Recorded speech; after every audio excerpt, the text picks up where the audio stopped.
हजरत ख्वाजा निजामुद्दीन औलिया देहलवी रहमतुल्लाह अलैह की जिंदगी के बारे में।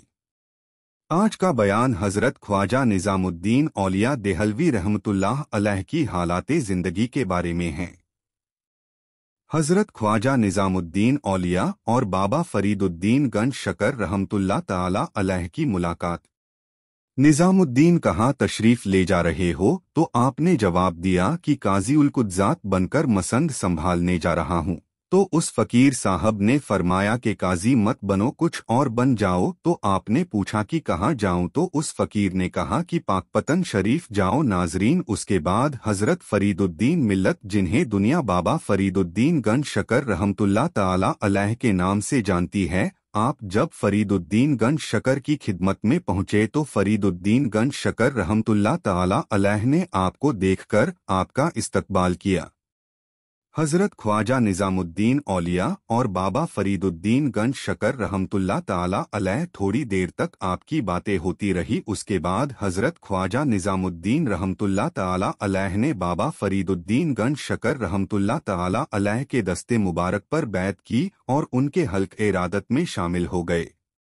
बाबा फरीदुद्दीन ने अपने खादिम से फरमाया, इस तालिबे इल्म के लिए जमात खाने के अंदर जमीन पर सोने की बजाय एक चारपाई का बंदोबस्त किया जाए। तो हजरत ख्वाजा निजामुद्दीन ने सोचा कि बड़े बड़े बुजुर्गाने दीन तो नीचे सोए हुए हैं, मुझे ये ज़ेब नहीं देता कि वो जमीन पर सोए और मैं चारपाई पर। आपने खादिम से ये बात कही तो खादिम ने फरमाया कि हजरत मुर्शिद का हुक्म है कि आप जमीन पर नहीं बल्कि चारपाई पर सोए। पाकपतन शरीफ से वापसी पर हजरत ख्वाजा निजामुद्दीन रहमतुल्लाह ताला अलैह जब दिल्ली तशरीफ लाए तो आपका कोई खुद का ज़ाती मकान नहीं था, इसलिए एक सराय में आपने कयाम किया। कुछ दिनों तक उस सराय में रहे। फिर दिल्ली के एक अमीर शख्स रवाद अर्ज का मकान खाली हुआ, जो कि हजरत अमीर खुसरो रहमतुल्लाह ताला अलैह के नाना थे। तो निजामुद्दीन औलिया रहमतुल्लाह ताला अलैह उनके घर में ठहर गए। यह घर बहुत बड़ा था, लेकिन कुछ ही दिनों के बाद रवाद अर्ज के बेटे वापस आ गए और उन्होंने फौरी तौर पर ख्वाजा निजामुद्दीन औलिया रहमतुल्लाह अलैह को मजबूर किया कि हमारा मकान खाली कर दिया जाए।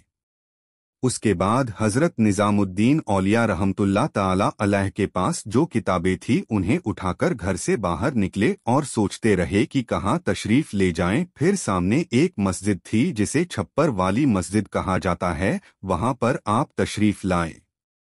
एक दिन आपने अल्लाह की बारगाह में अर्ज की कि मौला कहाँ जाऊं, तो आपको इरशाद हुआ कि गयासपुर आप तशरीफ चले जाएं। आपका आलम ये था कि आपके घर में एक थैला लटका रहता था। अफ्तार के वक्त उस थैले से रोटियों के टुकड़े निकालकर लाए जाते थे। आप और आपके चाहने वाले अकीदतमंद उसी रोटी के टुकड़ों से रोज़ा खोलते थे। फिर वो वक्त भी आ गया कि जब हजरत बाबा फरीदुद्दीन गंज शकर रहमतुल्लाह अलैह अपने मुरीदे खास हजरत निजामुद्दीन औलिया को अपने पास बुलाया और इरशाद फरमाया कि मैं तुमको अपना खलीफा बनाऊंगा। मुर्शिद की बात सुनकर आपकी खुशी की कोई इंतहा न रही। आप इसी इंतजार में रहे कि कब मुर्शिद का हुक्म होता है।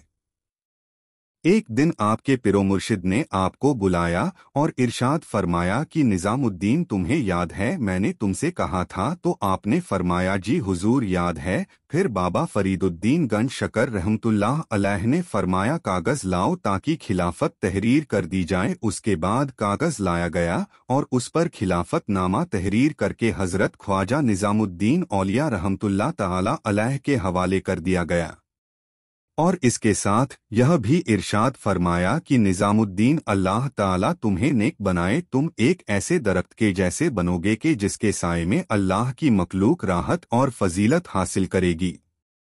अल्लाह के औलिया को इस दुनिया में भी कोई गम और खौफ नहीं और ना ही आखिरत में वो गमगीन होंगे।